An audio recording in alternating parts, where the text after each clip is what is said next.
What's going on, Final Fantasy fans? It's Clay Qzolt, and I got a spooky trial guide coming out for you. But before we get into that, I do want to touch on something that happened in the last video.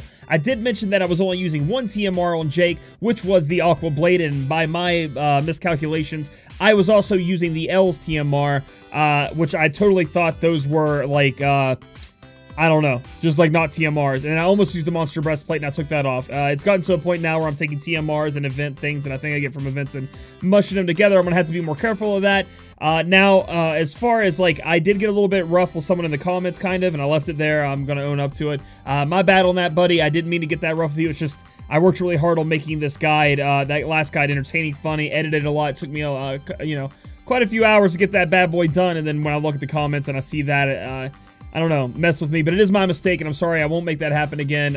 As far as TMRs that are on people that came from events where you can farm, you know, Moogles for them, similar to 9S, etc., investment of mine, those will always be on there, and I will never count them as TMR. So, cool. Done with that. Let's get into this one. We're going to be fighting the Pumpkin Reaper Rider boss, Pumpkin King Rider. He is a demon plantoid, meaning your killer abilities are going to work on him, but let's see what we have to actually do in the missions here. We have to have Lastwell in our party. Last time we had to have Fina, now we have to have Lastwell. Next time probably going to be Rain, and we can pick up those rare summon tickets. Next up, we got to kill it with the Limit Burst. We're going to be using Lastwell to do that, as he's going to be building up his Limit Burst over time, and then use him to finish it off. Then we're going to get the Creepy Mask, which is a very, very good mage mask. I'm excited to get that. Rivals the Timmy hat that you can get. And then the Reaper Shaft, if you beat the boss in 10 turns. Not too overly excited for this weapon. However, I'd like to have it in my arsenal if I need to. So let's talk about the Reaper boss and stats about it. First off, 38 million health is what this boss has. So if you are new to the game, or you don't have the damage to back this boss up, I just don't think this part of the event is for you. Elite Nightmare may be a little tough for you starting out, but what I would focus on is getting the skeleton keys and running those dungeons in order to get a lot of awakening materials, things like that. Next up, it is elemental resist to everything except for light, and that is negative 20% on light. So we're going to want to be using light weapons, light damage, and light chaining to take it down. Definitely do not use dark, because that's 100%, and all the other elements are plus 30%. You cannot put any status elements on this person, and the only thing you can break is attack. And now that attack break is limited to 50% of the time working. Gumi and Square Enix, hear me now. If I have to call Mike, please stop putting this shit in the game. You know, I don't want to sound too mean about it, but I hate it. There's no reason that you have to sit there and keep using your attack break, hoping that it goes off. It is not skillful in my opinion, and the shit needs to be cut out. Please don't add this in any of your other trials. Anything. It is garbage in my opinion. That's how I think. You're just adding RNG to make something harder. I don't like that. You know, I want it to be calculated, calm, calculated, take it down. Let me know in the comments how you feel about that 50% not working. So, first thing that's going to happen with this bad boy is he's going to cast Death Declaration on you. So you're going to have a turn, do your stuff, then he's just going to cast Death Declaration on you. That is going to put a 5-turn doom, so it's got a 5-turn clock going on until you all die. After 5 turns, all of your people will die. Here's the ways you guys can deal with this. 1, kill them in 5 turns. That's what we're going for today with a little bit of light chaining. 2, you can cast a re-raise on someone who can mass AoE heal. Someone like Riku, Tillith, who else was I talking about here? Ayaka, people like that. They can just heal everybody back up. Or you can cast several re-raises on everyone if you would like to do that too. Or you can use a survival flask, which came from last year. If you guys are players from last year and have a couple of those left, that'll up the number of turns you have until that death goes off. So that's the first thing he's going to do. Other than that, he's just going to do some earth magic damage to everybody. He has a 20% chance to inflict paralyze, so you know, if you want to be paralyzed resist, you can, but it's only 20%, so it's barely going to happen. You can probably deal with it if it does. And then he's going to be able to put your defensive spirit down by 20%. And then finally, he's got an MP drain also. Other than that, it's just damage. There's some dark damage, again, the earth magic, and just a bunch of damage that can happen to you. As he gets lower, he does a little bit more. He gets a little bit more ferocious as he gets lower in his health pool, alright? So let's look at the team we're going to be taking in here today.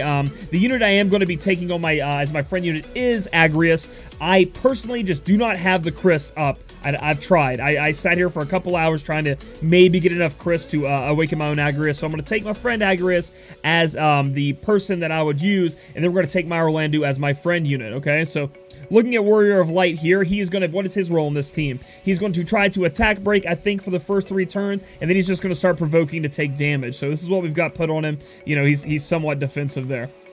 Sholo's goal here is to just heal us up and raise anybody if we get into trouble. Not too bad, not too bad. Next up is Laswell. We got him on our team because we have to, or we wouldn't even be close to that. Laswell is going to cast a Hyper on himself at the very beginning, so make sure Hypers are in your item slots to get his Limit Burst up for later, and then add a little bit of damage to the chaining as a little bit of a finisher. So we mostly built him with HP in mind, as you can see here, a little bit of defensive stats. Now this is my Orlando. Your friend Orlando will be stronger. I just wanted to build him a little bit weaker to show that it is possible to do with a little bit of a weaker unit.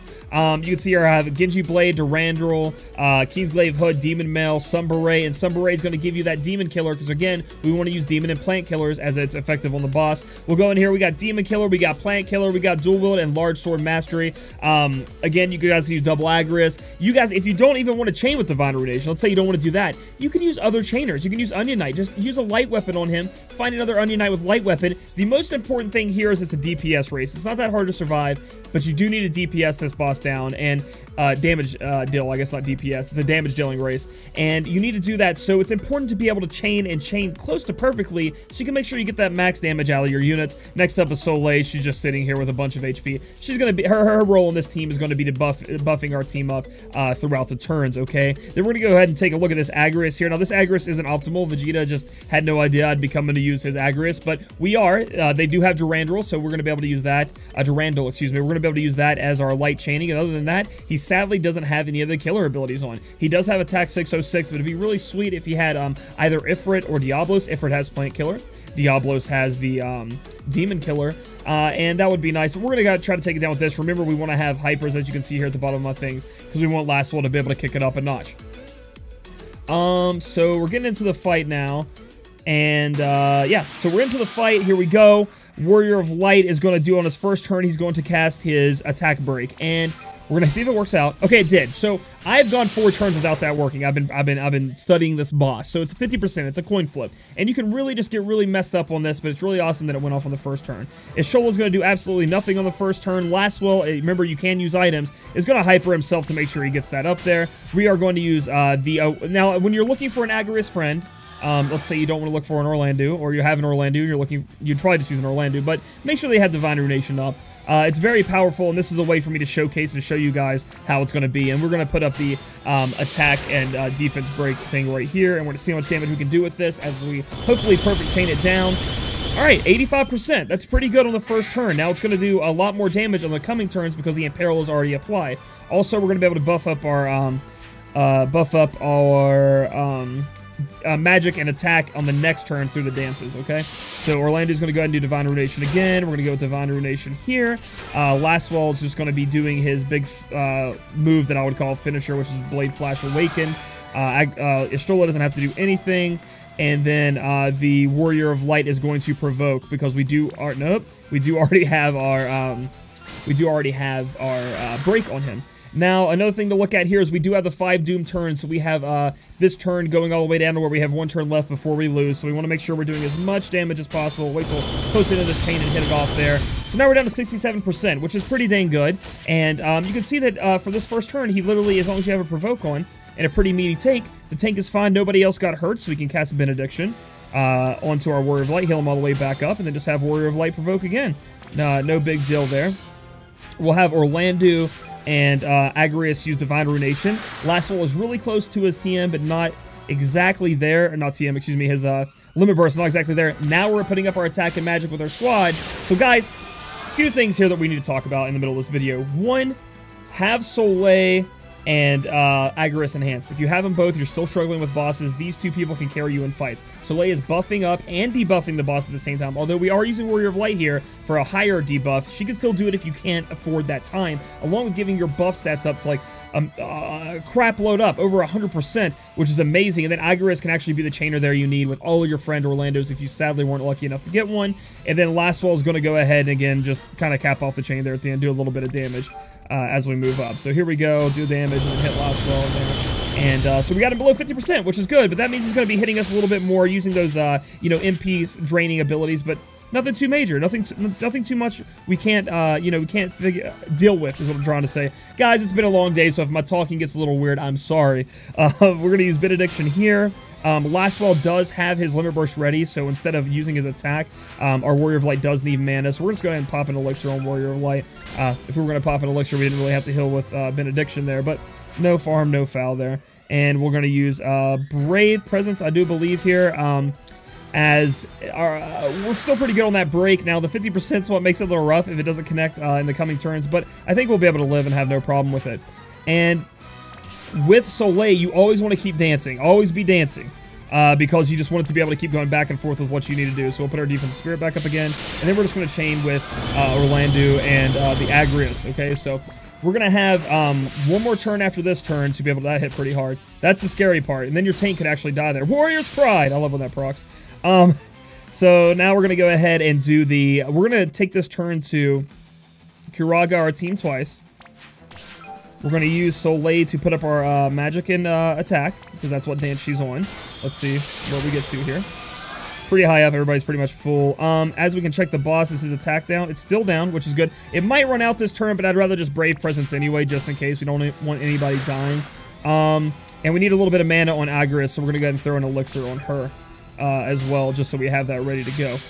And then we're just going to dual Divine Ruination Chain, and then next turn we're going to Divine Ruination Chain with the Lastwell, and get in there and do what we need to do.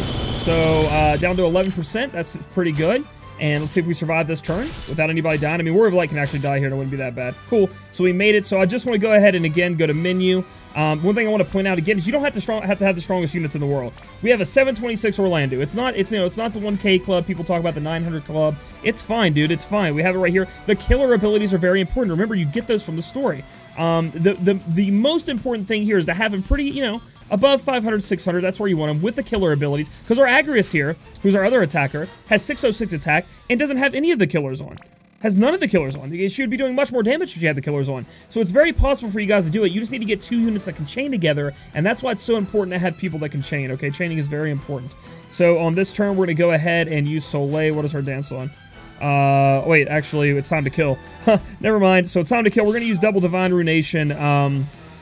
Then we're going to go ahead and use the Limit Burst of Lastwell. We'll hit this up, and then we'll hit the Limit Burst of Lastwell to finish this boss off. And hopefully this taught you guys the importance of chaining, which a lot of you guys probably already knew, but just in case, and how you can get it done using a bunch of 4-star units out there that are pretty strong, along with having a friend with you. Now, that Orlando didn't have to be Orlando. It could have been an Agrias. You guys could have had 2 Agriases, even though I know that's a lot of power crits to go through. But it's just what I'm trying to reiterate is that as long as you need to do light damage here. Holy Lance is there for you if you don't have the Durandal or the Excalibur. There are other options out there to put light on your dudes. You just want to light chain this boss down and also imperil it. So you can even have an Agrias on your team in order to just do, you know, the light imperil. Just get the light imperil down with Ace. Jargaboth has it. Just different ways you guys can do it, guys. I hope this video was helpful. I know you guys were having trouble. Let me know. You know, let me know if there's anything else I can help you guys with in these guides. I know that's kind of similar to me just double Orlando chaining it down, but I just want to show you guys that Agrias is good enough, and this boss is down. You know, his weakness is light, so we need a light chain, alright? So if you guys like this video, give it a thumbs up. Comment down below with more questions if you have any with your current team comp. Again, just focus on light chaining, focus on getting that damage in there, and having Soleil to back you up with that defense, and it should be alright. Make sure to use that hyper, too. And then subscribe for future content. We'll catch you guys tomorrow for another episode.